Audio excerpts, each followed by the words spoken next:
Concha, bienvenida de nuevo a la Facultad de Derecho y Ciencias Sociales de la UAP, la Facultad de Economía que amablemente nos ha ofrecido el auditorio. El día de hoy nos impartirá la conferencia de Neurociencias de la Bondad y específicamente en cuanto a la atención que se puede dar a niños y niñas en situación de vulnerabilidad.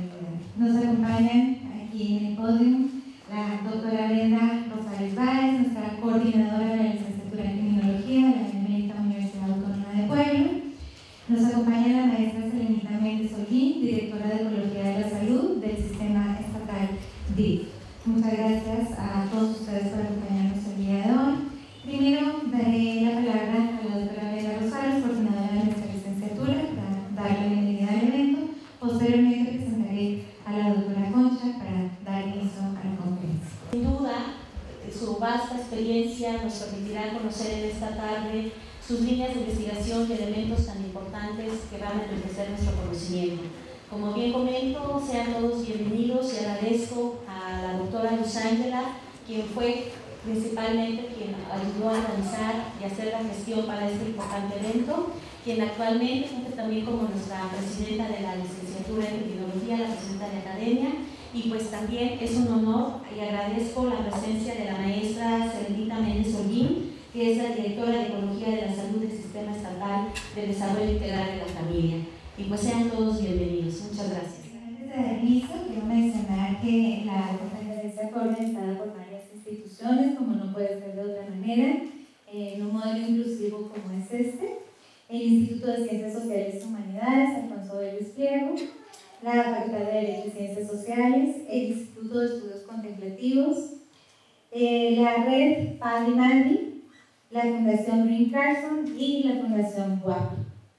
Con respecto al currículum de la doctora Concha, ella es doctora en Política Internacional en Asia Central, Mujeres y Minorías Étnicas, máster en Islam y Cultura Islámica de la Universidad de Toledo, España, máster en Intervenciones Clínicas en Terapia Cognitiva y Mindfulness, que estudió en Torino, Italia, máster en Inteligencias Múltiples en Edades Tempranas en la Universidad de Harvard, en el Instituto de Inteligencias Múltiples, Estados Unidos, maestra de la Cátedra en Neurociencias de la Compasión y el Altruismo en la Universidad de Stanford, Estados Unidos, fundadora de Estudios Contemplativos. Actualmente colabora con la promoción del bienestar en instituciones globales con el Dr. Richard Davidson, activamente en todo el mundo. Ha trabajado durante más de 20 años en el servicio de organizaciones internacionales,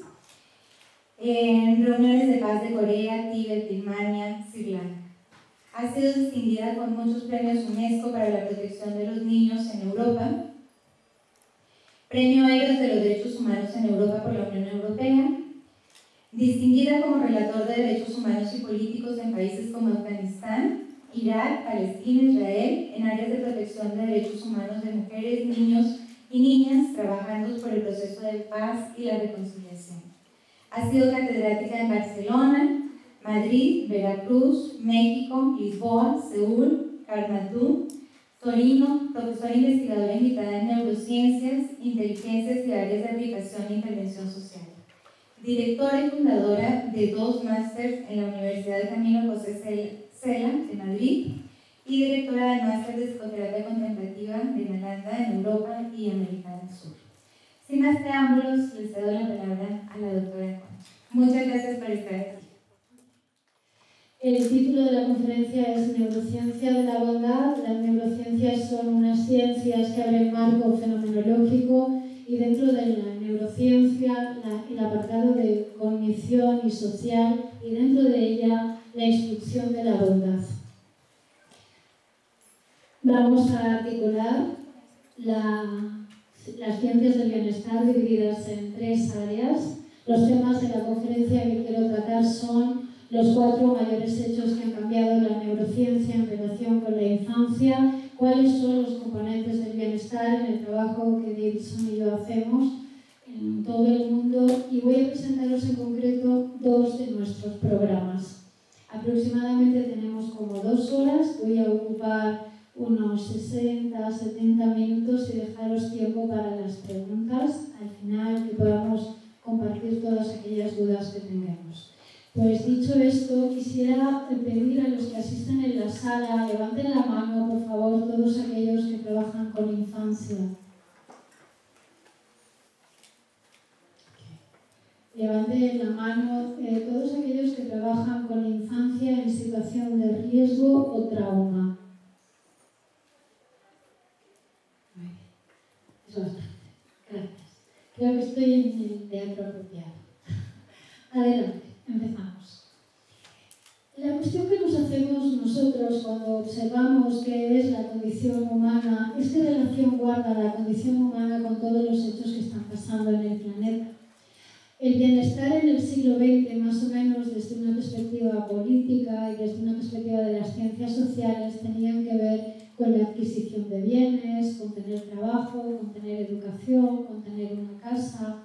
Hoy sabemos que las grandes luchas sociales del siglo XX básicamente lo que pretendían era la conquista de los derechos sociales. Hoy sabemos en el siglo XXI que el bienestar no es solamente tener cosas, sino más bien ser cosas. Esa es una definición importante. Muchos de los estudios de la psicología contemporánea, en concreto de la psicología positiva, apuntan al desarrollo de una, desde mi mirada, una psicología positiva demasiado optimista, diciendo que si te repites 100 veces que quieres ser feliz o que quieres estar bien, lo vas a estar, y si no lo estás, acabas sintiéndote culpable. Hoy sabemos que muchas de las personas que sufren depresión no es que no se digan a sí mismos que no quieren estar bien, es que no pueden estar bien. O muchos niños que desearían tener una casa, no es que no quieran tener casa, es que no pueden tener esa casa. Y uno de los grandes dilemas que nos planteamos en Naciones Unidas, yo estuve trabajando casi 22 años en distintas áreas del servicio, desde refugiados, desastres humanitarios, mujeres e infancia, es qué podemos hacer para prevenir el bienestar. Esa gran cuestión a mí me llevó a estudiar neurociencia. Yo entendí que las ciencias políticas y el desarrollo político no era bastante con perseguir a los criminales en las cortes internacionales, sino que más bien había que cultivar un cierto grado de diálogo y entender por qué una persona llega a una conducta delictiva en un momento determinado. ¿Cómo podemos adquirir habilidades que contribuyan al bienestar? ¿Qué es el bienestar? Esa es la primera gran pregunta que nos hacemos. ¿Por qué una persona que está en una situación difícil y otra que también lo está, tiene una conducta más resiliente o tiene una conducta más agresiva? ¿Qué es lo que hace que una persona apunte hacia un lado o hacia otro? Adelante. No podemos buscar solamente respuestas en el siglo XXI en el ámbito de las ciencias sociales, sino que buscamos respuesta también en una nueva ciencia que surge aproximadamente como una evolución. Marcamos un hito significativo que fue en 1995 como el nacimiento de la neurociencia. La neurociencia ya no es simplemente el estudio de los procesos de las neuronas ni el estudio del cerebro, sino el estudio de la correlación que existe entre el cerebro, la mente, la inteligencia y la conciencia. Son esos 4 instrumentos los que la neurociencia observa. El primer elemento significativo de la neurociencia se llama neuroplasticidad. Llamamos neuroplasticidad o plasticidad cerebral aquella capacidad que tiene nuestro cerebro de modelarse voluntaria o involuntariamente atendiendo a los circuitos empáticos de aquello que sucede enfrente de uno. Los circuitos de la neuroplasticidad o la neuroplasticidad en sí misma fue descubierta por Giacomo Rizzolatti y Stefano Canizzaga en la Universidad de Parma en 1995. No es que no existieran antes, sino que ellos, observando grupos de primates, observaron que los primates podían, cuando estaban viendo cómo uno comía, reflejar en su cerebro los mismos procesos de salivación y de inducción al alimento como si estuvieran comiendo. La primera apreciación de Canizzaga y Rizzolatti fue claramente que había una comunicación entre las especies, o sea que las especies podíamos ser empáticas las unas con las otras, y no bastaba vivir un evento para poder reflejarlo en el cerebro, simplemente viéndolo ya era bastante. Hasta ahí la mitad del experimento. En la segunda parte del experimento, Gamitsaga y Reicholati, mientras ellos comían, observaron que los primates les miraban a ellos y al mirarles a ellos también reflejaban la misma inclinación empática. En eso se produce un fuerte ajá en materia neurocientífica y se inaugura toda una línea de investigación. ¿Cuál es el origen de la empatía en el cerebro? Tiene mucho que ver la empatía con la infancia, sobre todo porque lo que estamos haciendo es copiar. Somos grandes copiadores. Si alguien se cree que es original, lo siento. Somos todos copias de todos, con mayor o menor intención. La ilusión de creernos separados de los demás y de creer que realmente nuestra propuesta es distinta a veces nos lleva a pelearnos e incluso a acabar en guerras, creyendo que ciertas cosas no pertenecen, pero nuestro cerebro es social e interespecie.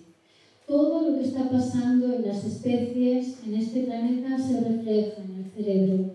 En 1995, Gamitsaga y Reicholati descubren estos primeros circuitos de neuroplasticidad y más tarde, en el 2005, Anja Singer en Alemania, en el Max Planck Institute, descubre cómo funcionan los circuitos de la empatía.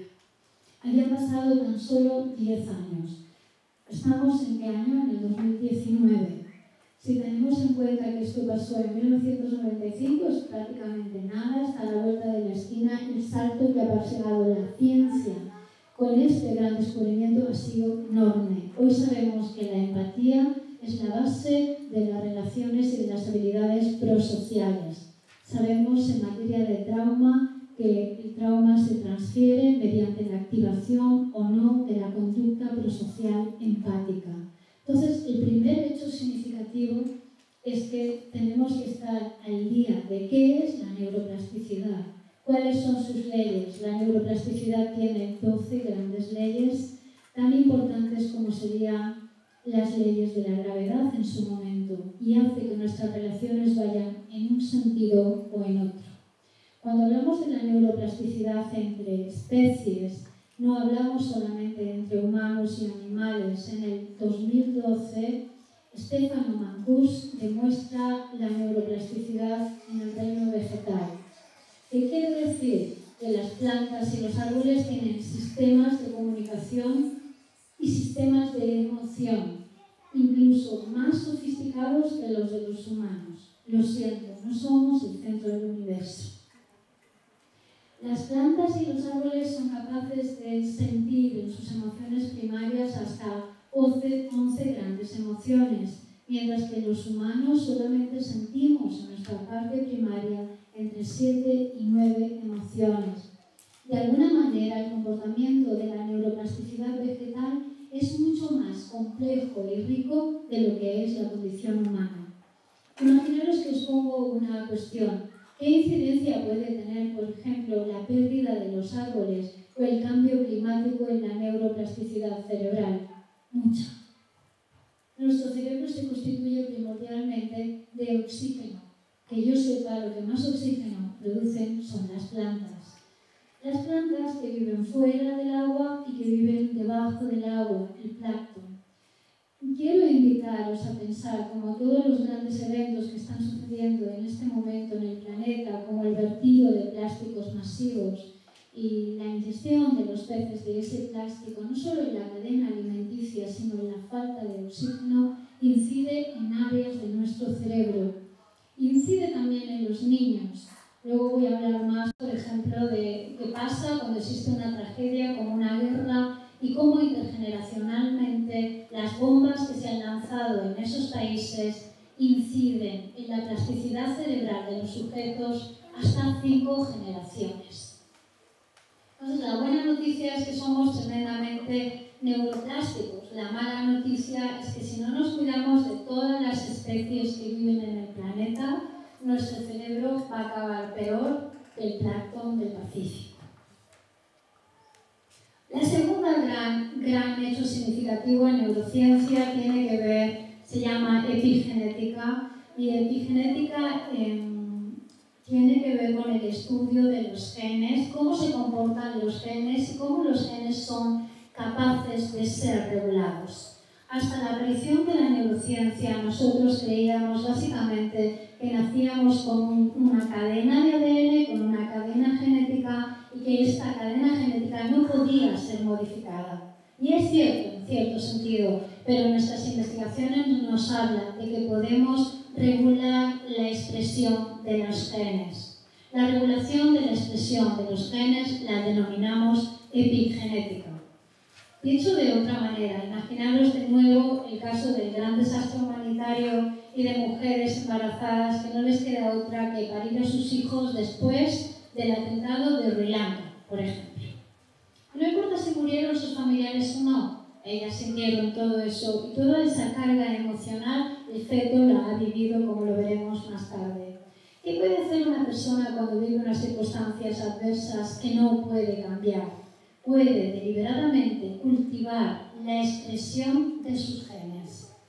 Imaginaros si nos gusta hablar de los genes como si fueran unos botoncitos que se pueden regular del 1 hasta el 10. Entonces el sujeto lo que hace es aprender, sea niño o adulto, a regular esa expresión de la emoción. Y la regulación de la expresión de los genes se puede cultivar y se puede aprender.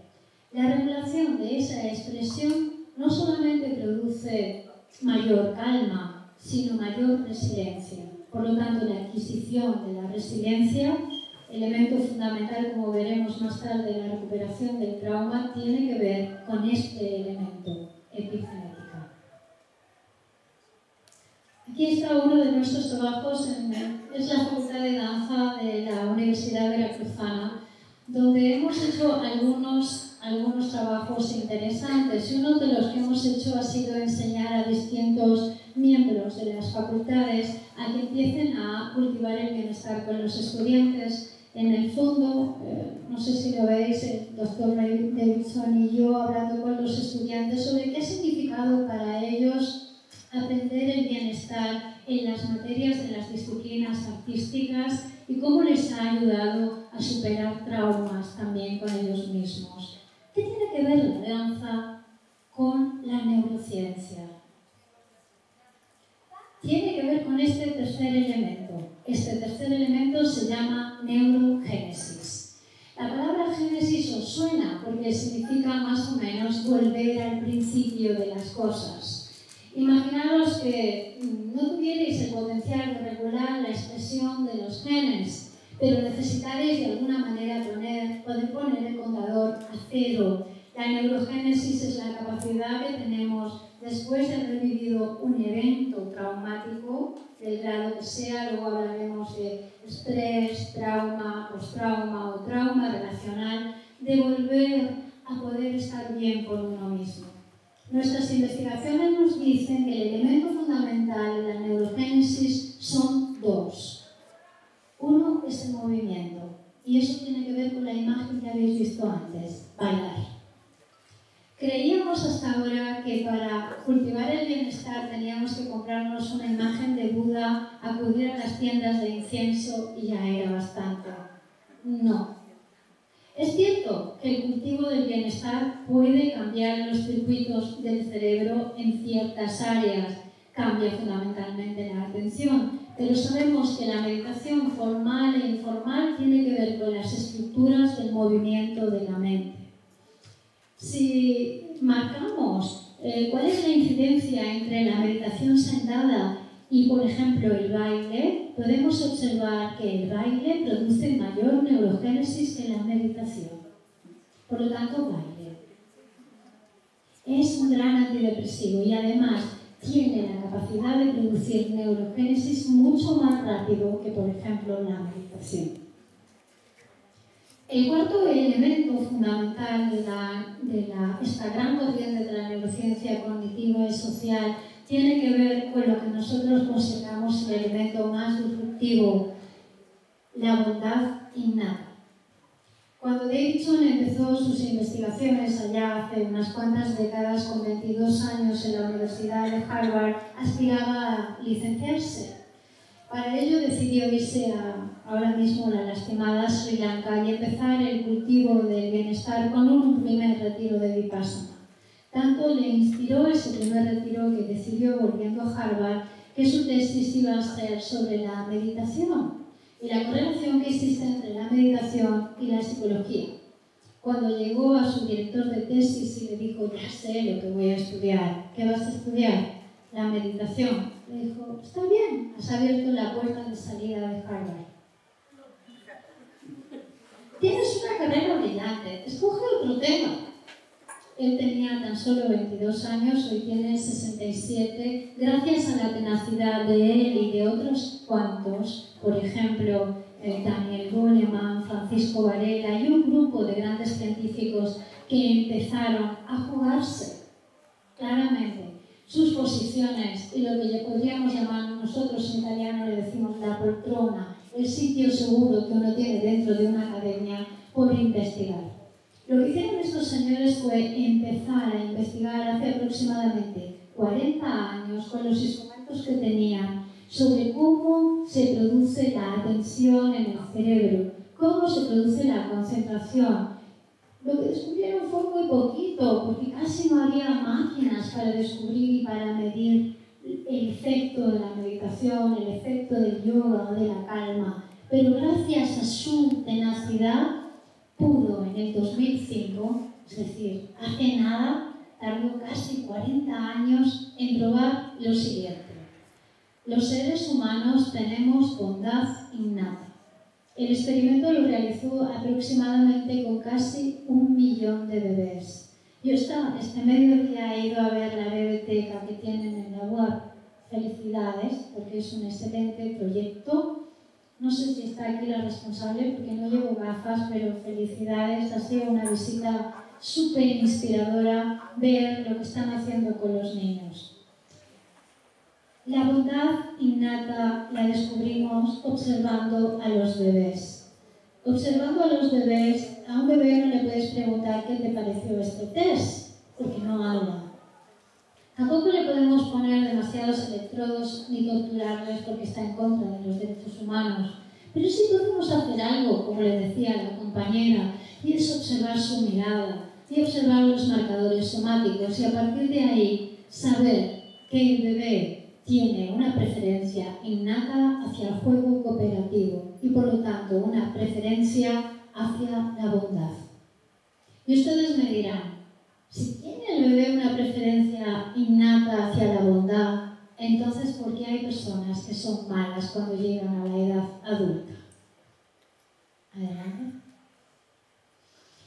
Bueno, podemos decir que como seres humanos estamos bastante inacabados. ¿Estáis de acuerdo? Sí. Sí, desde que caminábamos a 4 patas y nos levantamos en un momento de nuestra evolución, nuestras madres, entonces tatarabuelas, empezaron a sufrir mucho más en los partos y también se empezó a modificar ciertas áreas del cerebro, por ejemplo las áreas límbicas. Al modificarse las áreas límbicas, las mujeres tuvieron que segregar mucha más oxitocina para parir en los partos, para aminorar el efecto del daño del parto. Si no hubiera habido ese movimiento de las 4 patas al levantamiento y la descarga de insulina en el cerebro, de oxitocina, perdón, en el cerebro, ninguna de nosotros hubiéramos parido. Dijéramos de alguna manera que la oxitocina nos engañó milagrosamente para que soportáramos los dolores del parto. Hay 4 grandes ventanas que exhiben mayor plasticidad en el cerebro.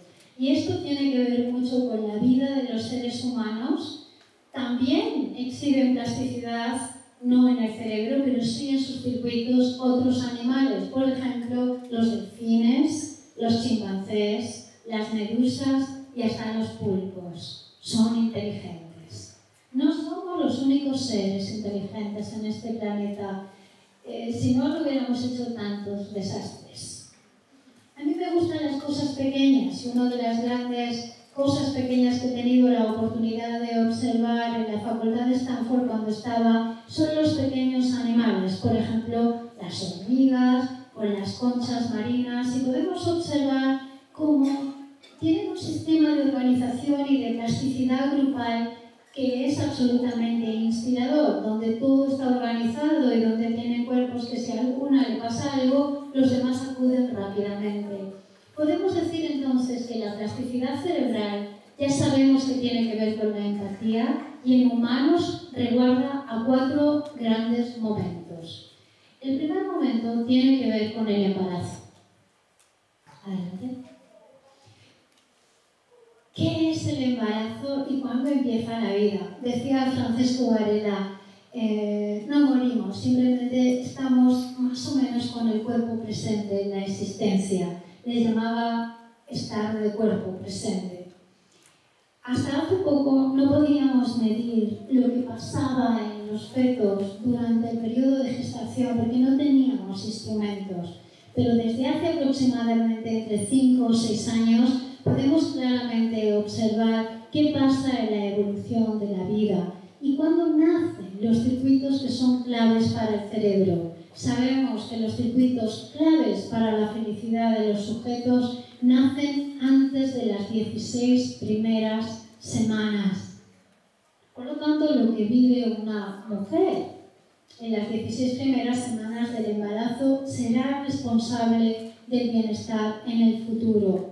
Elementos como la alimentación, el que una mujer tenga en su sangre los 30 vitaminas y minerales bien, porque en este momento, aunque compréis organic food, la tienda está deshecha por los pesticidas, incidirá en los circuitos. Entonces, un programa sobre embarazo donde las chicas jóvenes y también las mujeres se hagan responsables de la ingestión de 30 vitaminas o minerales que tienen que ver con el florecimiento de estos circuitos en esta etapa temprana del cerebro.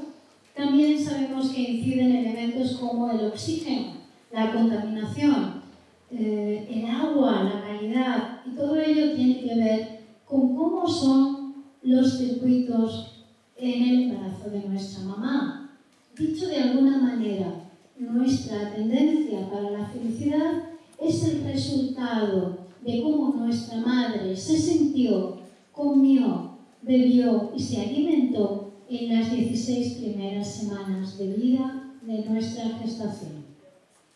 No tiene que ver con si tenéis un Ferrari o no, ni con cuánto dinero ganáis, ni dónde vivís. Tiene que ver primariamente con eso. Y cuando estudiamos, por ejemplo, cómo el embarazo cambia el cerebro de las madres, podemos observar que el feto también incide en la madre. Por lo tanto, la madre incide en el feto y el feto incide en la madre.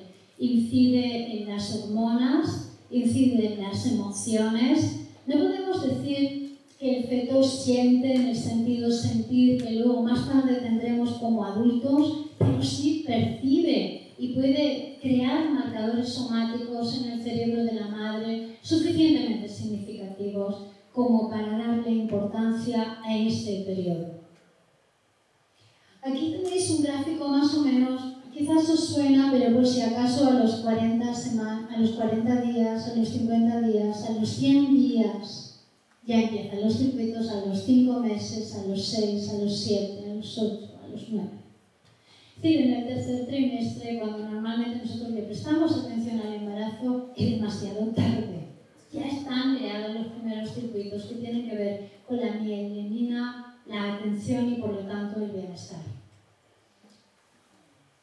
La segunda gran ventana de la neuroplasticidad son los 3 primeros años de vida.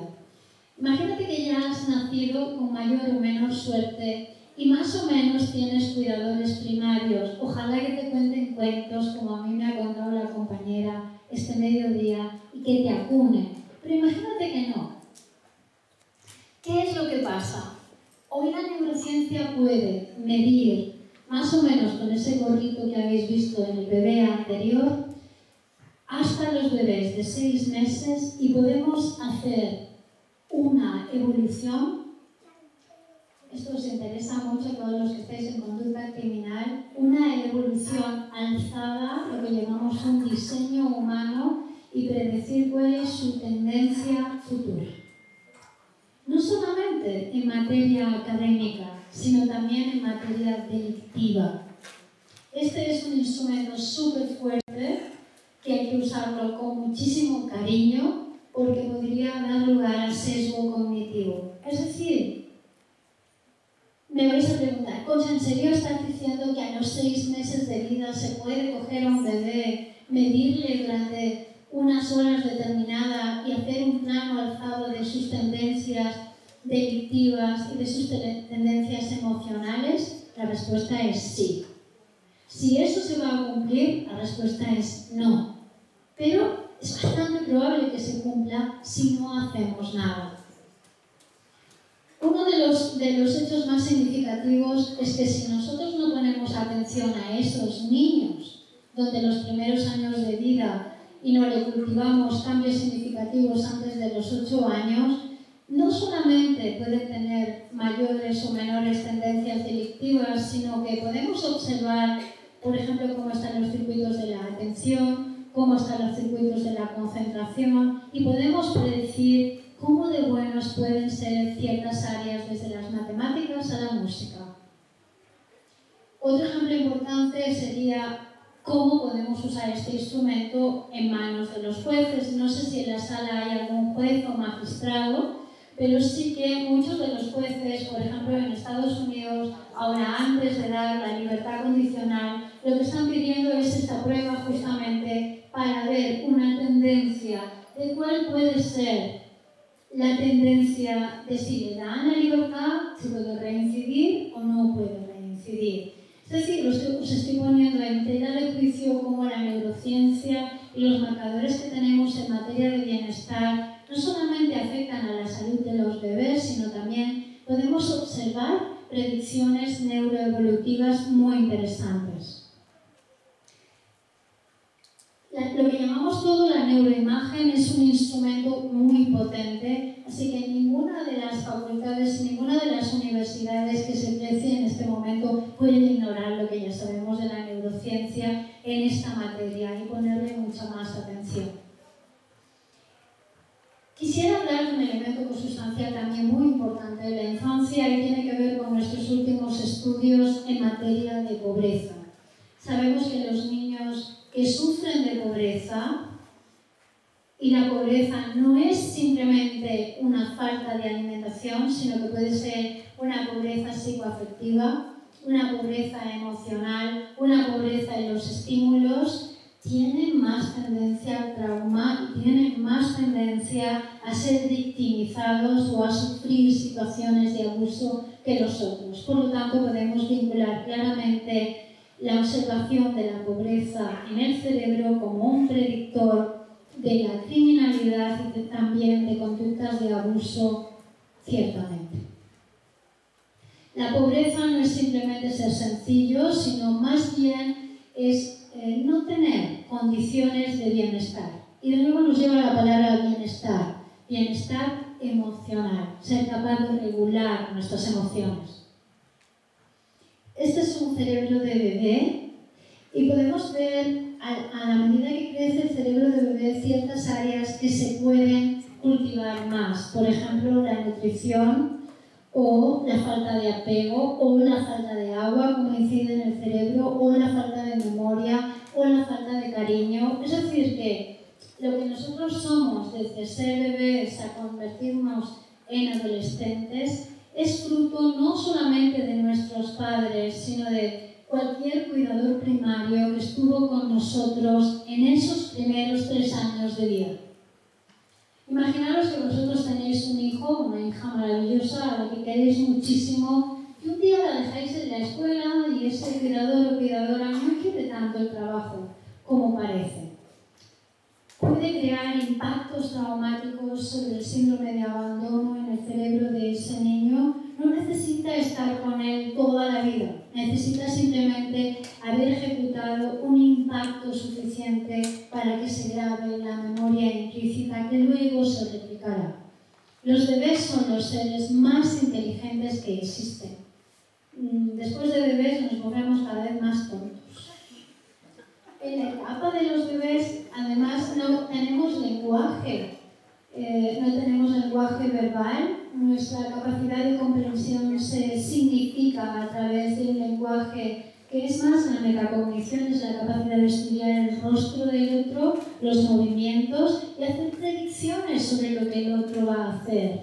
El bebé en un año tiene que aprender todo lo que nosotros hemos hecho en toda la evolución, tiene que ser básicamente independiente, salvo irse de casa no le queda más.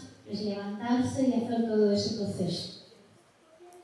La investigación en la neurociencia pone especialmente atención en trabajar las causas de desigualdad y de pobreza. Desde luego, si queremos trabajar la justicia y la eliminación de la violencia, que sé que en la sala hay personas a las que le interesa mucho este concepto, hay que trabajar el concepto de pobreza.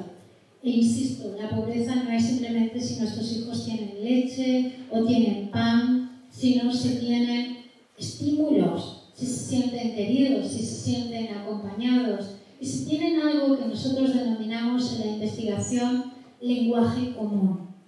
El lenguaje común se llama prosodia, y la prosodia más básica de los seres humanos es la bondad. Dijéramos que nacemos bondadosos y más o menos a los 3 años el pasaporte se le acaban las páginas. Podemos decidir que renovamos otro si hemos encontrado cuidadores primarios que nos han hecho tener confianza o simplemente romper el pasaporte de la bondad y de momento renunciar a esa ciudadanía y decir, vale, he entendido, ser malo es lo que prima. Me lo han enseñado, entonces vamos a ser malos. Es decir, que lo que le hacemos a los niños en los 3 primeros años de vida, incluyendo, por favor, incluyan el embarazo, yo incluyo el embarazo como una forma de vida, dejando las cuestiones éticas aparte, sobre el aborto o no aborto, lo incluyo como una forma de vida, es determinante en nuestra conducta futura. La siguiente gran etapa de la evolución que exhibe mayor neuroplasticidad se llama adolescencia.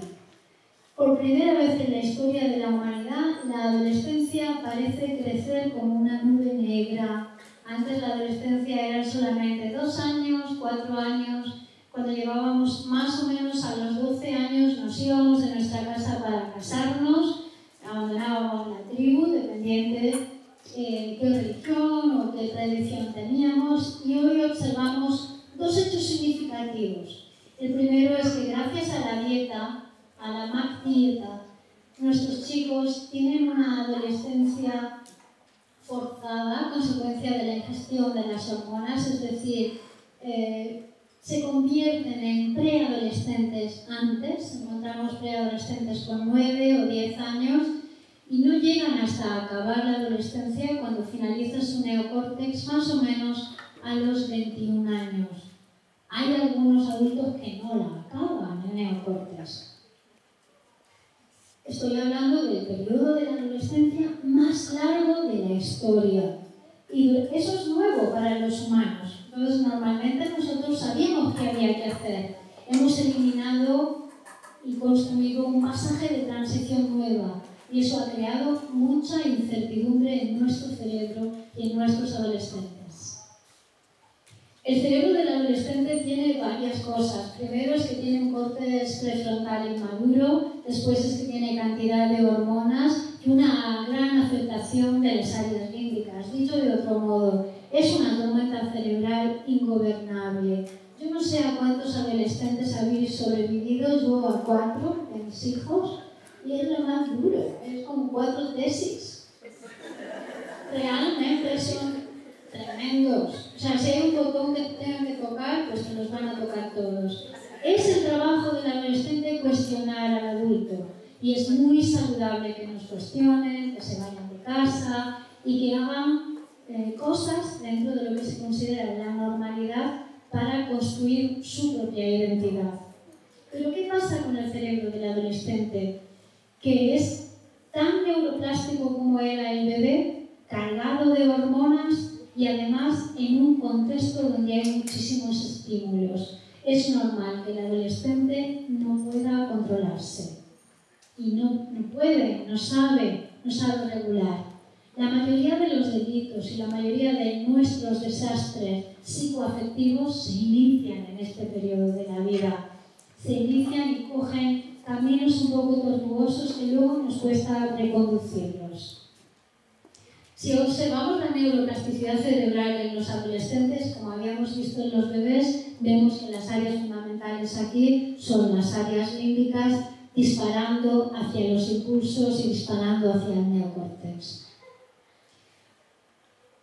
Cuando llegamos casi al final de la adolescencia, más o menos en la prepa y sobre todo en la universidad, lo que observamos en este momento de la historia es que han crecido los trastornos al límite de la personalidad fuertemente. Ha crecido la depresión y ha crecido la tendencia suicida. Entonces, por un lado, observamos que estamos en el momento más pacífico de la historia, observamos que tenemos más bienes que nadie en este momento, y a la vez lo que observamos es que el 20% de los estudiantes se siente estresado, el 10% tiene pensamientos suicidas, el 34% se ha sentido deprimido en algún momento, el 13% han sido ya diagnosticados con ansiedad, estrés o depresión, el 80% sufre de estrés.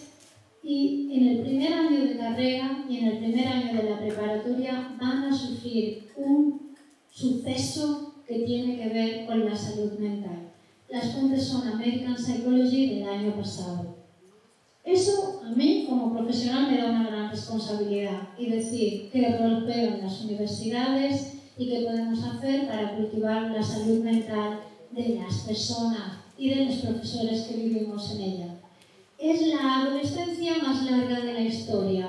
No sé qué va a pasar dentro de 20 años. Quizás dentro de 20 años tenemos otras noticias. Lo que sí que sabemos es que a los 12 años, podéis observar en el primer gráfico, empiezan el disparo de las conexiones neurológicas. A los 16, 20 y a los 30 las conexiones tienen que ser más robustas. Esto es lo que tiene que pasar. Ahora, imaginar por un momento que este chico, que de los 12 años está todo el día encerrado con redes sociales, no digo ni los nombres, y no se relaciona, no tiene contacto con otros humanos. Os recuerdo que los humanos hemos crecido gracias a que había otro humano. Imaginaros que quien nos cuida es el WhatsApp y un corazón que te dice mami, te quiero, saca la pizza del congelador, no es lo mismo que un beso. La realidad es que si nosotros no somos capaces de fortalecer estas regiones cerebrales con humanos a los 12 años, nuestra capacidad de tener conexiones a los 30 es nula. Hemos perdido aproximadamente el 25% de empatía en el último 5 años en el mundo. Y tiene que ver con la tendencia y el mal uso de las redes sociales. Es decir, que no hay un control parental y que además no es para comunicarse, sino más bien para aislarse y para sentirse solo, que pueden llegar los chicos a tenerse. Las redes sociales producen, y está bastante estudiado el fenómeno, como sabéis, un algoritmo emocional dualista. Promueven las visiones de o blanco o negro, con lo cual nos ayuda a los chicos a ver lo que denominamos gamas de grises en medio. El algoritmo emocional aprende de tus decisiones y a la vez incide en tus decisiones en un cerebro que está inmaduro y que nunca llegará a completarse porque le ha faltado la capacidad de relacionarse con otros seres y con otras especies. Esto es bastante grave. Eso nos lleva a ver que cuando llegamos a la edad adulta, más o menos, ya arrastramos un componente de estrés y trauma importante. En el gráfico podéis ver cómo afecta el estrés y a qué áreas afecta de los niños, básicamente a la construcción del neocórtex. Si he sufrido estrés, trauma o privación en la etapa primaria, en la infancia primaria o en la preadolescencia, no voy a madurar, no va a madurar mi neocórtex. ¿Qué es el neocórtex? ¿Qué función tiene dentro de la neurobiología del cerebro? El neocórtex tiene la capacidad de presentarnos escenarios de qué puede pasar en el futuro si hacemos esto. Y nosotros, si estamos más o menos en calma, tenemos la capacidad de escoger entre esos escenarios. Si nuestro neocórtex está agitado, sea porque ha habido trauma o porque ha habido violencia intergeneracional, hemos anulado un dispositivo neurobiológico que no nos permite pensar y ver más allá de nuestras narices. Dicho de otra manera, en términos neurocientíficos, no se produce un equilibrio homeostático entre lo que creo que puede pasar y sentirme seguro de lo que puede pasar. Eso crea una gran tensión y por lo tanto una gran autoagresión y estrés. Una de las razones más importantes en la predisposición a la violencia en la etapa adulta es el trauma en la etapa infantil.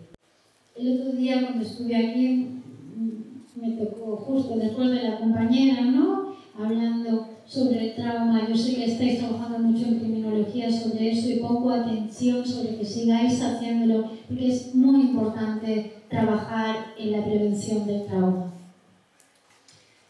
¿Qué es un trauma?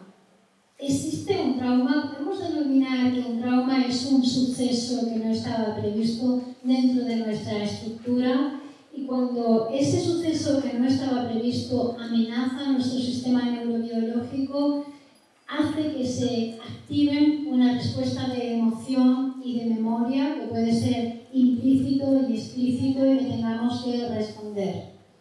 Imaginaros que yo ahora mismo estoy en calma, salgo a la calle y pasa un evento que puede ser potencialmente traumático. Yo no puedo evitar que pase el evento traumático porque no tengo potestad sobre ello, pero puedo regular la expresión de mis genes a ese evento. Puedo regular mi respuesta. La capacidad de regular mi respuesta frente a un evento traumático le llamamos conducta resiliente. Las personas no pueden tener conductas resilientes si no tienen resiliencia. Por lo tanto, no es que seamos individuos traumáticos, sino que tenemos estados de predisposición traumática. Todos nosotros vivimos infinitos traumas en la vida cotidiana. Le llamamos el microtrauma de la vida cotidiana. Solo que hay momentos en que focalizamos más atención a ese trauma porque tienen que ver con huellas adquiridas o también con traumas relacionales que los refuerzan. Uno de los traumas más importantes en la vida es percibir que no nos sentimos amados, acariciados y estimados. El trauma de no sentirnos amados, el trauma psicoafectivo, es lo que más huella deja dentro del cerebro. La solución para todo lo que os acabo de presentar es básicamente el cultivo del bienestar. ¿Y qué es el bienestar?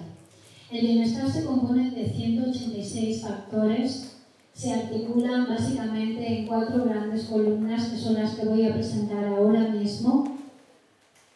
Y a esas columnas le llamamos un derecho fundamental de todos los seres. Todos los seres tienen derecho a estar bien y a sentirse bien, las dos cosas. Esta es Wahkame Nagabe, fue la premio Nobel en Kenia, plantó casi 3 millones de árboles en una red por activar la ecología en su país. Un día llegó a Alemania y dio una charla a un grupo de estudiantes sobre lo que ella estaba haciendo.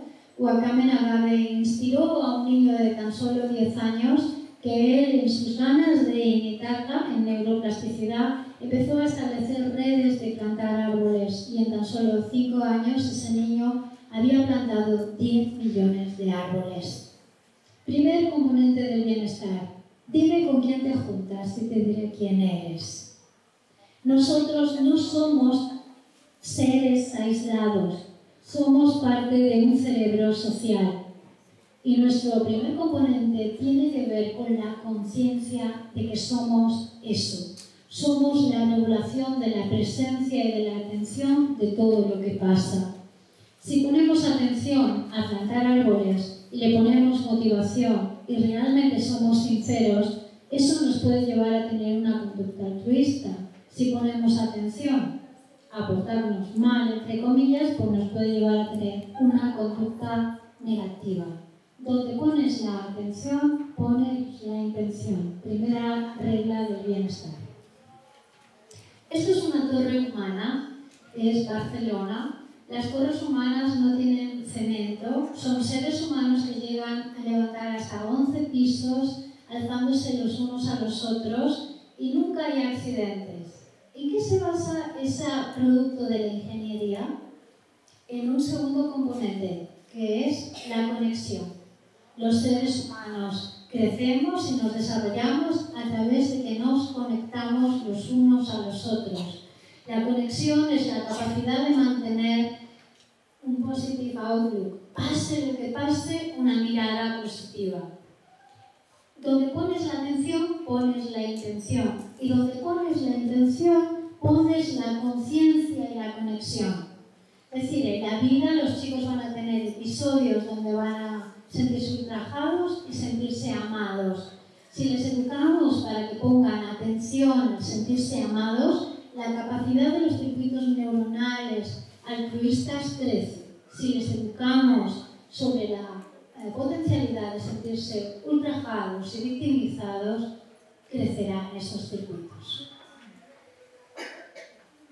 El tercer componente del bienestar tiene que ver con el autoconocimiento, que es la capacidad que tenemos los seres humanos de conocernos a nosotros mismos, de adaptarnos y de a la vez de comprender que somos parte de los otros. Existe un principio de unicidad y también de diversidad.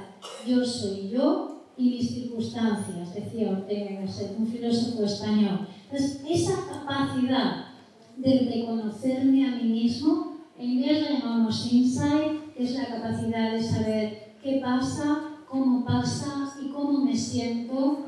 Es una capacidad imprescindible para estar bien con nosotros y también con reconocer que el otro puede ser que se sienta de manera diferente a nosotros.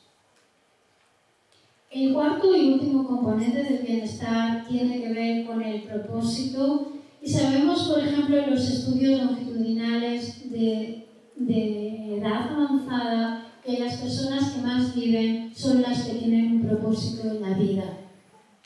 Es decir, que los niños que tienen un propósito y las personas que tienen un propósito, su sistema inmunológico está más alto, tienen más capacidad de hacer cosas, consumen menos, comen menos, duermen menos y son más felices. ¿Dónde está el secreto? Se llama serotonina y la producción de las endorfinas en el cerebro. Nosotros somos fruto de nuestras hormonas y de los 4 componentes que habéis visto. Si estuviéramos en un curso más largo, os explicaría todos los circuitos, ¿verdad? Y cómo interactúan los unos con los otros. Activan circuitos hormonales de nuestro cerebro. El circuito de la adrenalina, de la dopamina, de la serotonina. Y este en concreto tiene que ver con sentirme bien, con darle sentido a mi vida. Este es el Dr. Davidson en una de nuestras soluciones en nuestros trabajos. Os voy a presentar, esta es la tercera parte de la charla, 2 de nuestros trabajos. Los trabajos que os voy a presentar, porque hemos hecho bastantes, los he seleccionado en función de lo que creía que era la audiencia. Disculpen si alguno no se siente representado. Tienen que ver con nuestro primer estudio, que es Kindfulness, y el segundo que vamos a hacer, que se llama Musa. Kindfulness se denomina la neurociencia de la bondad y es un programa básicamente que inicia en observación de los bebés el Dr. Davidson en el 2004, observando a esos bebés, y llega a la conclusión siguiente: si no formamos a los cuidadores primarios que trabajan con niños en la etapa infantil, en la adolescencia y en el trauma y en el desarrollo de su bondad innata, esos cuidadores no pueden sostener la bondad innata del infante.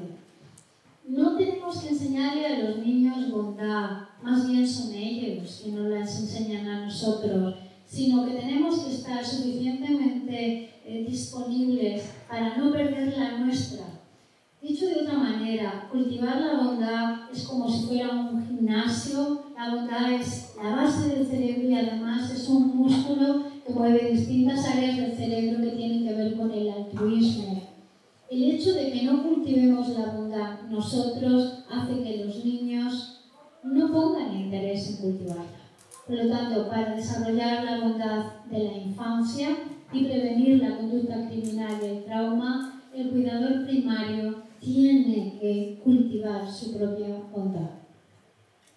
Hemos desarrollado diferentes programas en distintos lugares que tienen que ver con Kindfulness. Lo hemos enseñado en México, en distintas universidades, y lo enseñaremos la semana que viene, el lunes y el martes aquí en Puebla.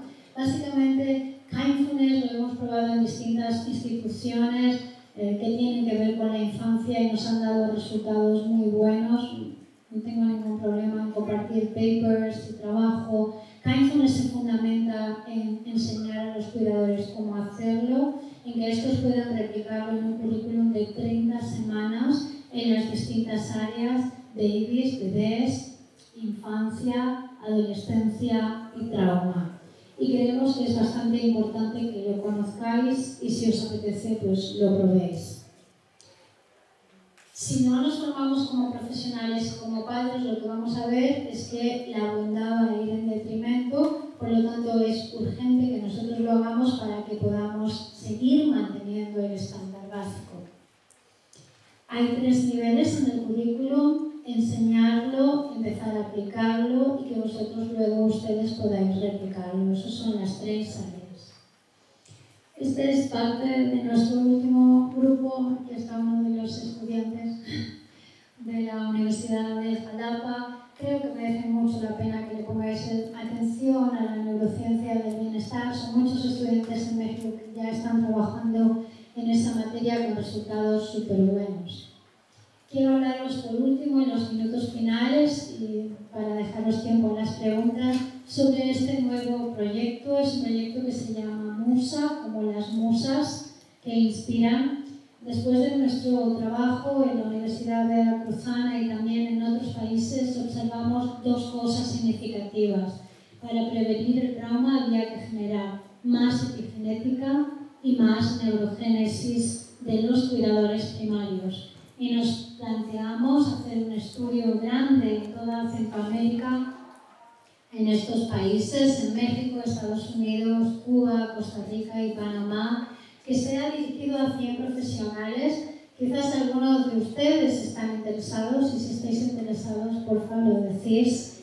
Es un estudio para personas que estén trabajando con otras personas. Lo vamos a dar, espero y os quiera, si me permitís la expresión, aquí en Puebla, aunque será para todo México. Lo vamos a dar gratuitamente. Es parte de nuestra contribución del Dr. Davidson y mía en materia del bienestar global. Lo que estamos buscando son 100 profesionales que trabajen al menos con 100 niños al año y que quieran replicar y sean serios a la hora de devolvernos los datos científicos. Nuestro trabajo, lo que hemos hecho, es vuestro. Lo que vosotros hacéis nos gustaría observarlo, medirlo y mejorarlo si queréis. Y esa es nuestra voluntad y ahí os invitamos. Muchas gracias.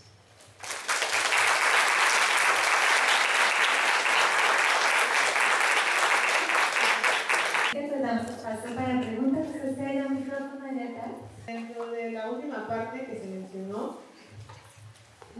yo veo que sí es muy importante el hacer que las personas, los adultos que estamos a cargo de los niños, tengamos ciertas herramientas, pero también contemplar la parte de los adultos que hemos sido violentados en la infancia.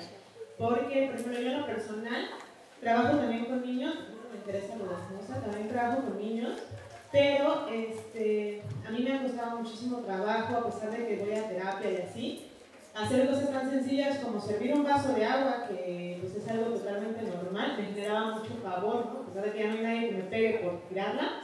Pero lo que yo voy es que eso, ahora que soy madre, me cuesta más trabajo como que trabajarlo. A pesar de que como lo dije, lo estoy trabajando, creo que es muy importante dar otras herramientas también para manejar pues, ese trauma pasado, ¿no? Porque no solamente es como que lo entendamos, porque yo lo entiendo, digamos, desde la parte lógica, pero la parte emocional también fue herida, ¿no? Entonces es trabajar también con este tipo de situaciones.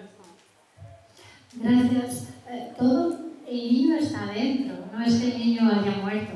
El niño está más vivo que nunca. De hecho, las partes dañadas en la etapa primaria en el cerebro nunca descansan hasta que no encuentran un alivio a ese trauma.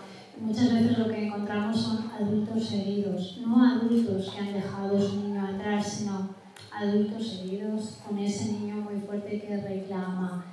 En el programa que hemos trabajado tanto en Kindfulness como en Musa hemos puesto mucha atención en el valor del arte y del movimiento, y sobre todo ya directamente al trauma, porque lo que hemos observado es justo lo que tú acababas de decir.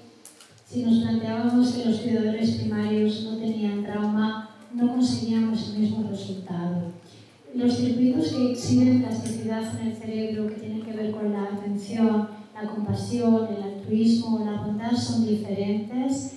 Lo que observamos es que los ejercicios para unos circuitos y para otros son distintos, y que por lo tanto las personas que han sido violentadas no solo han sido violentadas físicamente, que pudieran haberlo sido, sino que todos, y desconozco su historia biográfica, hemos sido violentados intergeneracionalmente y genéticamente. Y por lo tanto todos danos la oportunidad y verás como el marcador somático se dispara. El cerebro guarda esa información de toda la evolución de la humanidad, porque es importante no olvidar. Nuestro cerebro guarda información de la época de los dinosaurios, pero no vivimos en la época de los dinosaurios, pero puede dar respuestas de pitecantropos.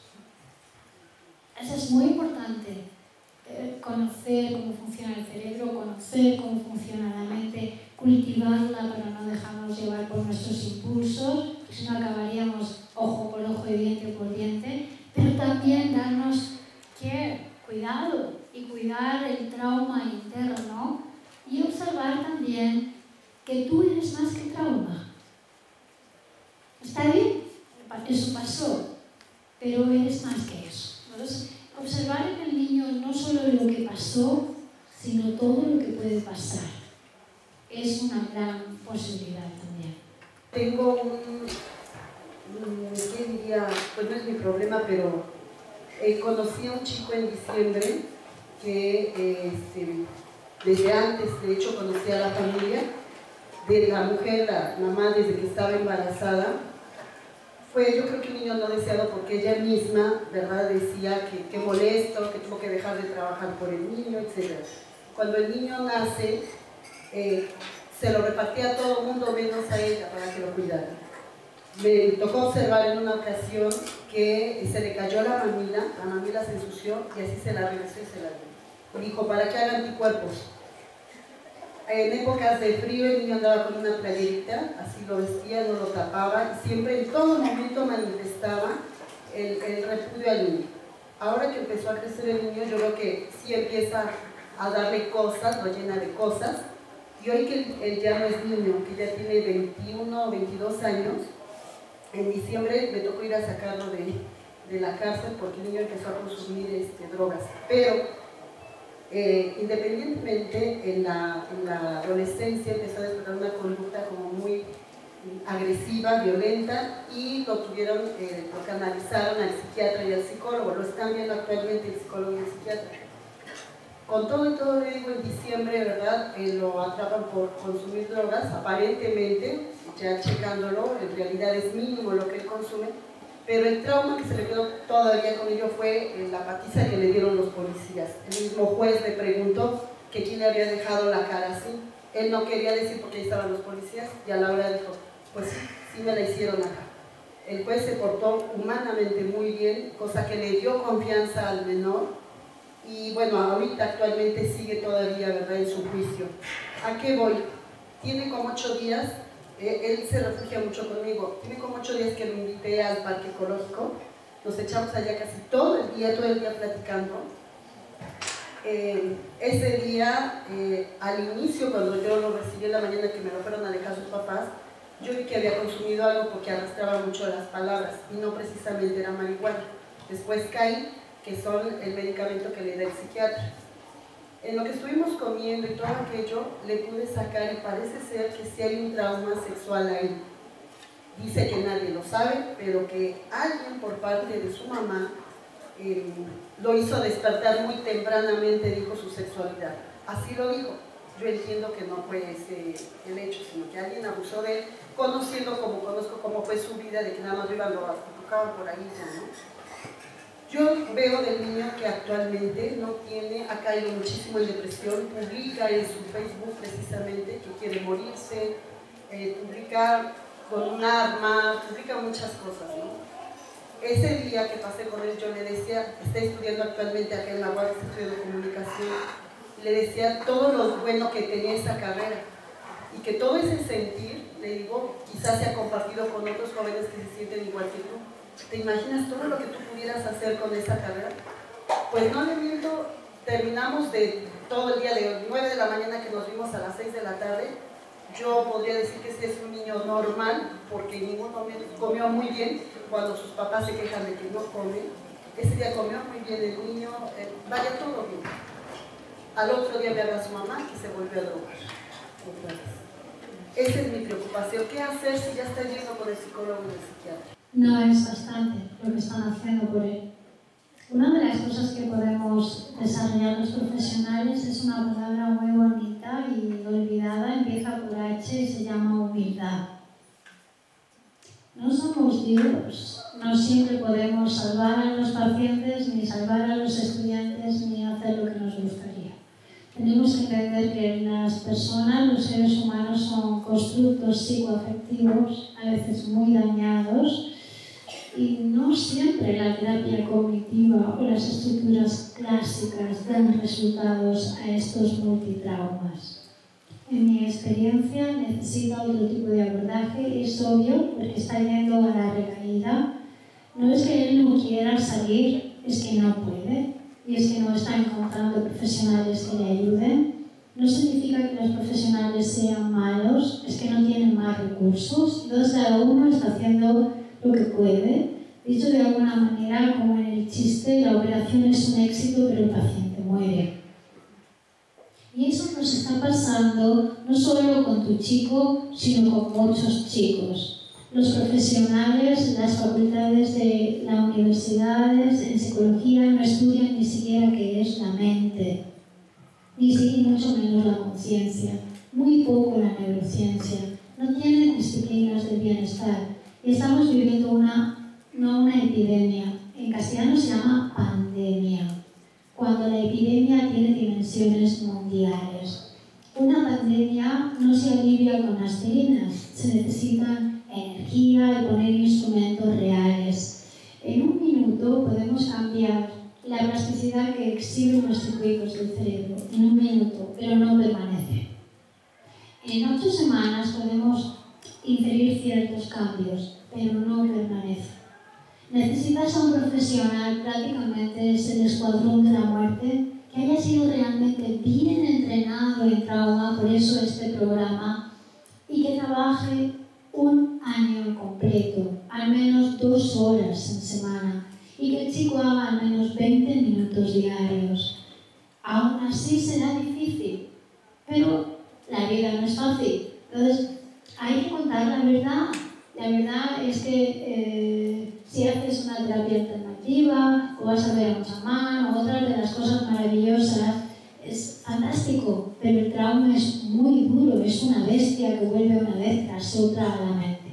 Otra cosa que pasa en las personas multitraumatizadas es que no tienen claramente un límite de dónde están los recuerdos suyos y los recuerdos adquiridos por otros.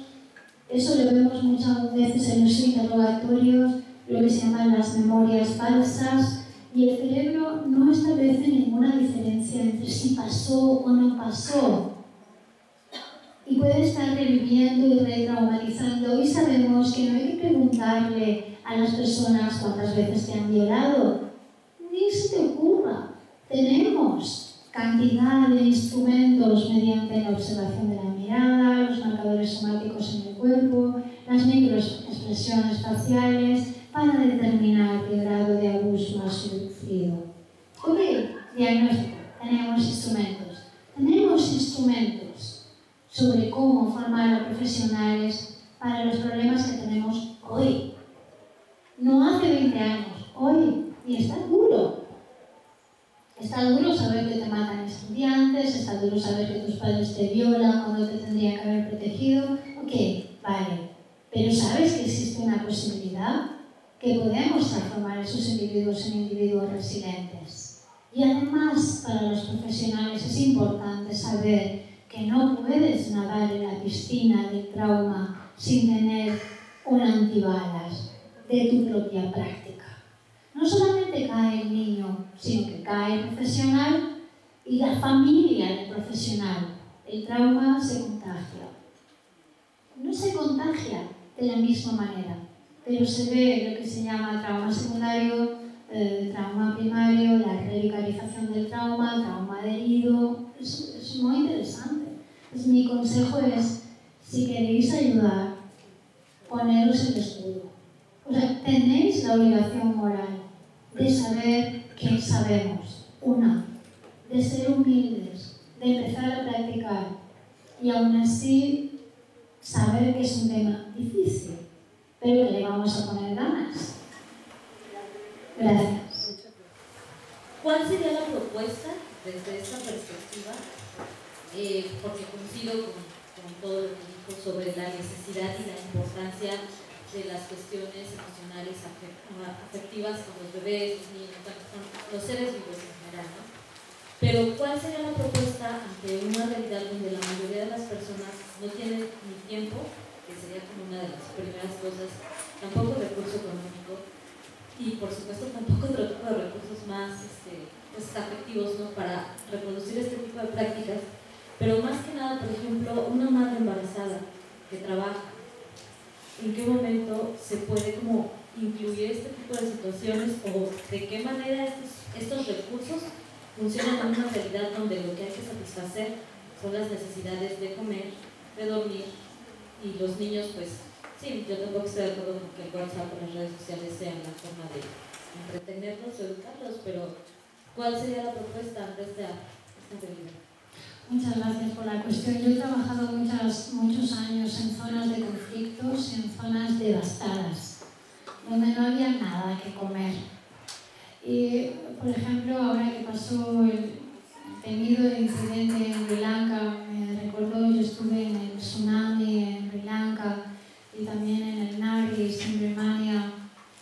A los refugiados más o menos se le da una dieta que marca la Organización Mundial de la Salud, que son 5 alimentos, no importa de qué país seas, ni de qué grupo étnico, son 5 alimentos y todos llevan su bandeja estándar de los 5 alimentos. Es comida basura de Naciones Unidas, pero lo que observamos es que las personas que están en grandes desastres, incluso aunque tengan los más básicos, si no tienen afecto, no comen, se deprimen y mueren.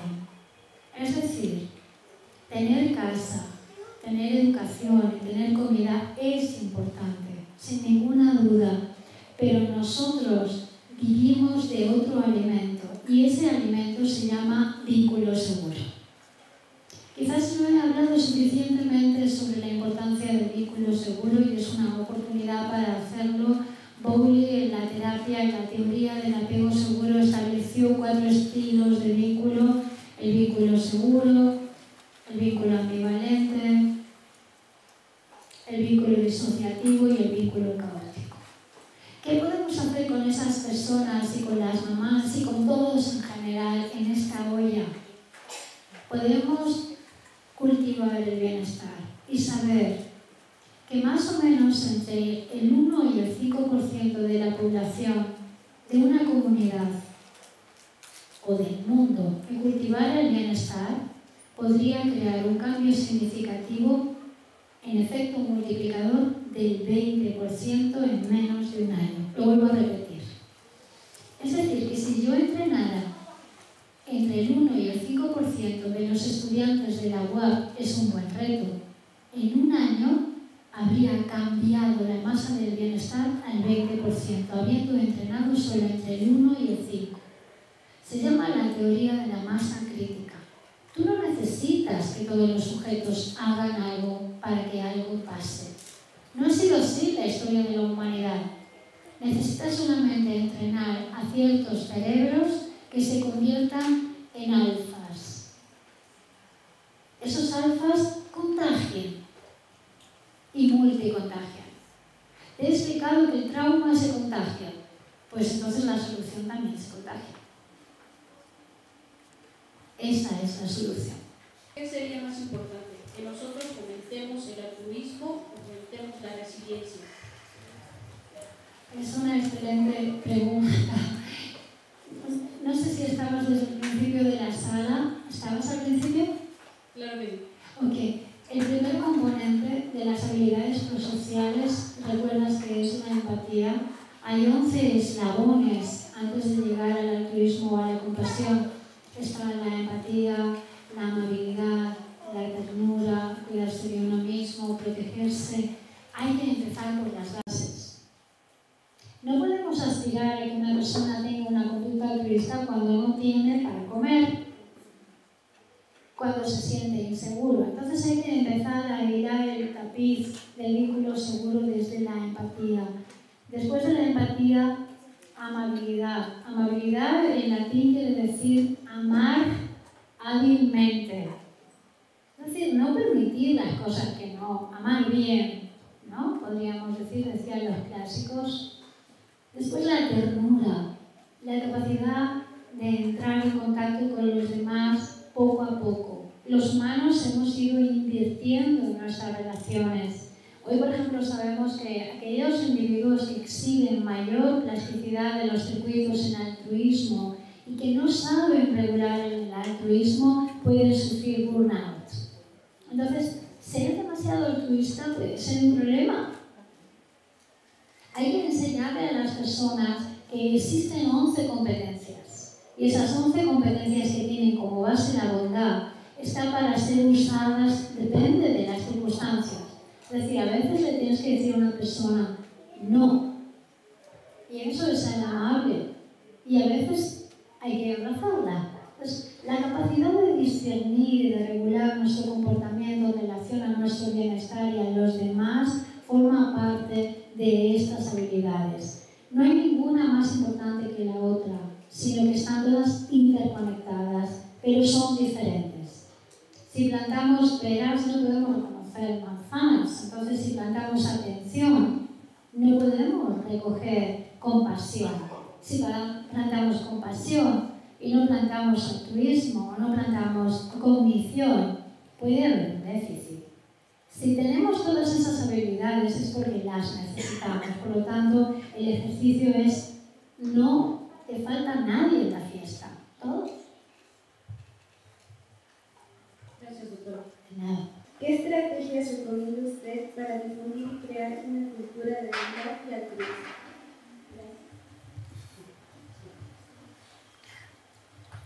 Gracias. Voy a buscar otro ayudante en Puebla. Es una excelente pregunta. Cuando empezamos a investigar desde las ciencias políticas cómo crear bienestar, nos damos cuenta, como le decía a la compañera, que simplemente aumentando el Producto Interior Bruto de las personas o dándole comida o dándole ropa no era suficiente. Es decir, la adquisición de los bienes materiales no conduce a la felicidad. Recientemente ha habido un episodio en India que a mí me ha llamado mucho la atención. Es un niño del campo, de un área rural, que tenía una gran presión porque no tenía un iPad y le decía a su familia, yo quiero tener un iPad, la familia no puede tener un iPad.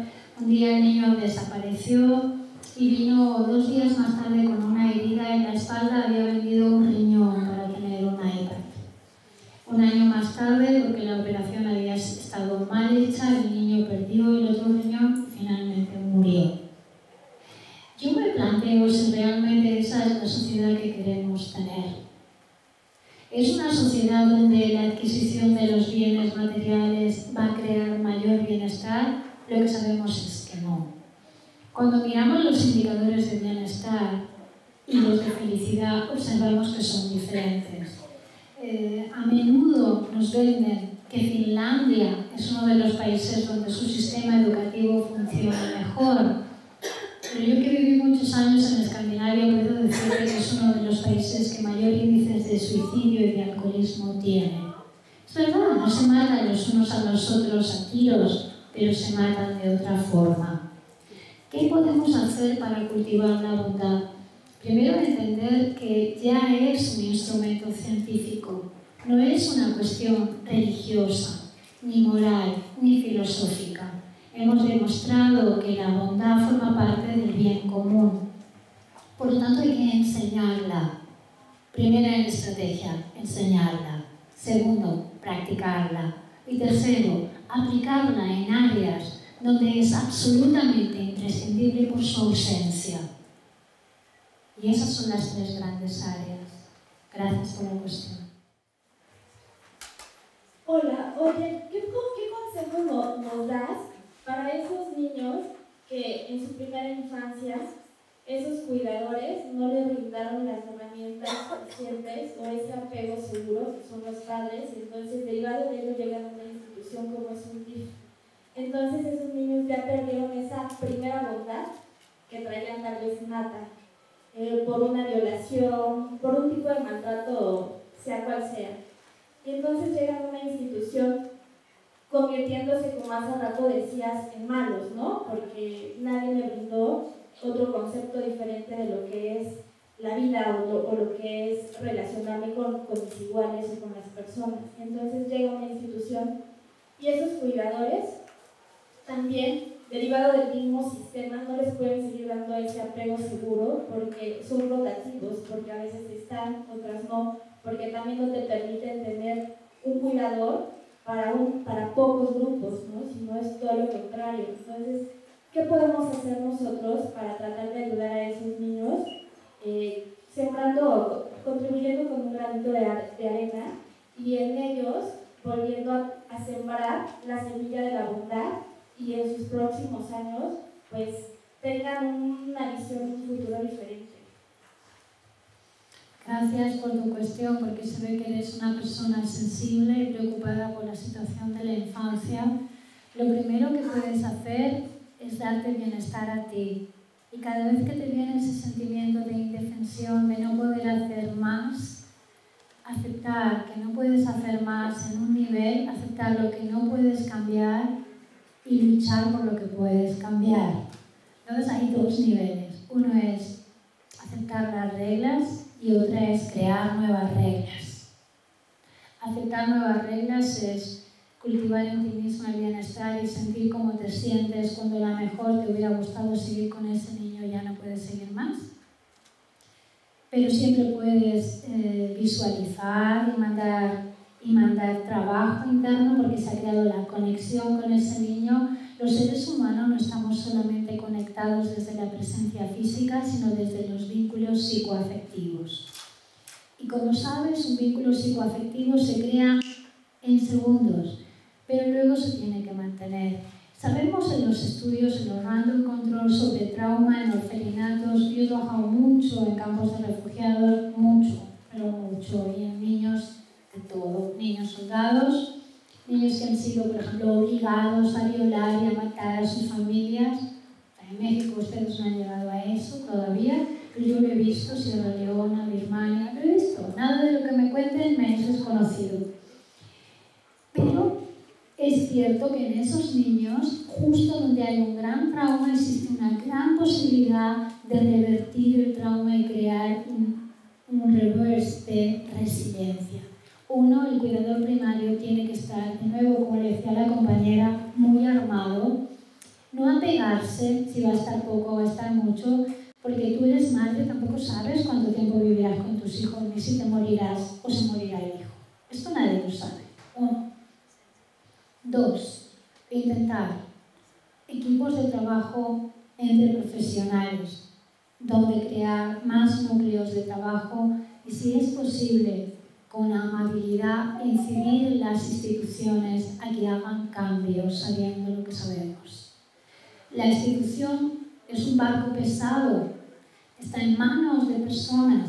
No es que la institución no quiera, a veces es el protocolo que marca no sé quién, el juez, el psicólogo, y mientras tanto el niño se muere de tristeza. Mediemos en eso. Demostrémosles a las personas que tienen la tutela de los menores que necesitan hacer cambios en sus perspectivas. Yo me he dedicado mucho a formar jueces, magistrados en derechos de la infancia. Entonces, 3 cosas. Cuídate tú, para que sigas manteniendo tu grado de positividad y de sensibilidad sin que te afecte y sigas siendo buena. Únete con otros compañeros para seguir creando masa crítica del 1 al 5 e intenta incidir en las instituciones para que haya cambios. Esas son las 3 llaves. Gracias. Doctora Concha, muchísimas gracias como siempre por tu generosidad en compartir con nosotros tu experiencia, tu conocimiento, por ofrecernos la posibilidad también de ser parte de este cambio, ¿no?, que necesitamos urgentemente. Gracias a todos por estar aquí. La verdad es que estamos muy contentos desde la licenciatura en Criminología de la Facultad de Derecho y Ciencias Sociales, desde el Instituto de Ciencias Sociales y Humanidades Reyes Griego, también de la Benemérita Universidad Autónoma de Puebla, en particular desde nuestro cuerpo académico, Prevención de la Violencia y Cultura de Paz, en poder compartir estos espacios y tener la esperanza de ser parte también de las modificaciones que se puedan hacer a través de esto y del bienestar que podamos tener todos nosotros. Uno de los objetivos desde la universidad, y máximo desde una universidad como esta, que es una universidad pública, es justamente que establezcamos más lazos de trabajo, de equipo, como lo comentabas, entre la investigación, la práctica y la política, ¿no?, la política social. Necesitamos que haya cada vez más comunicación entre estas 3 áreas. Hoy de alguna manera lo tenemos aquí. Nos da mucho gusto que nos estén acompañando maestra Serenita del sistema DIF y todos los profesionales que nos acompañan del DIF. Muchas gracias por venir a la universidad. Esta es su casa. Nos interesa que trabajemos juntos porque tenemos un objetivo común. Nuestra licenciatura en Criminología se creó en el año 2010. Tiene materias un poco distintas a las que hay en otros programas de criminología, entre ellos criminología positiva, que justamente lo que busca es que a través de fijarnos en lo positivo, en los factores de protección, podamos hacer una prevención primaria. Hay demasiado énfasis en las escuelas en el área de criminología en homicidios seriales, cuando en realidad la cantidad de homicidios seriales en el mundo es muy reducida, mínima, y muy poco énfasis en lo que podemos hacer por la infancia y sobre todo por la primera infancia. Tuvimos oportunidad hace unas semanas de participar en una de las mesas de trabajo del Estado, justamente sobre el tema de niños, niñas y adolescentes. Tuve oportunidad de estar en la mesa específicamente de primera infancia y una de las cosas que nos llamaba la atención es que no aparece como tal primera infancia en el programa nacional, ¿no?, que tenemos que incluir a la primera infancia como tal, con esas palabras y con muchos esfuerzos y recursos para poder sostener esto y para hacer las cosas mucho mejor. Bienvenidos hoy, bienvenidos siempre a la facultad y esperamos seguir con el trabajo conjunto. Muchas gracias a los alumnos de criminología y de otras carreras que nos acompañan, a los profesores de la licenciatura en criminología, siempre comprometidos también con esta línea de trabajo, a nuestros consejeros que nos ayudaron con la organización del evento, consejeros estudiantes y alumnos que estuvieron aquí con el registro y con todas las cuestiones de organización. A Gwendolyn Guerrero y a Omar Antonio, muchísimas gracias porque quiero comentarlo públicamente. Ellos vienen de parte del Instituto de Ciencias Sociales y Humanidades también de la universidad para hacer la grabación de la conferencia con la finalidad de que aquellas personas que no pudieron estar hoy aquí pero que están interesadas en conocer sobre el tema también puedan acceder al material. Muchísimas gracias.